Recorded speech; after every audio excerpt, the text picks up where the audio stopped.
দেখো তুলসী দেবী মাথা মানে তুলসী গাছের পাতা দিয়ে কি সুন্দর মালা গাঁথা হয়েছে। এই মালা শ্রীকৃষ্ণ গোবিন্দ ভীষণ পছন্দ করেন। তোমরা যদি এই মালাটা এইভাবে বানিয়ে শ্রীকৃষ্ণ গোবিন্দকে একাদশীর দিন চড়াতে পারো, ভীষণ খুশি হবেন। তোমাকে কি দেবে ভেবে পাবে না। শ্রীকৃষ্ণ গোবিন্দ নারায়ণ এবং হনুমানজি, জগন্নাথ, বলরামও ভীষণ পছন্দ করেন এই তুলসীর মালা।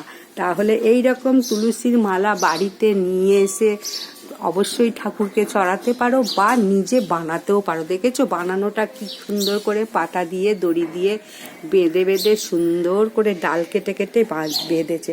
বাড়িতে প্রচুর তুলসী গাছ বসাও আর এইরকম করে মালা অবশ্যই চড়াও, তাহলে ভীষণ খুশি হবে।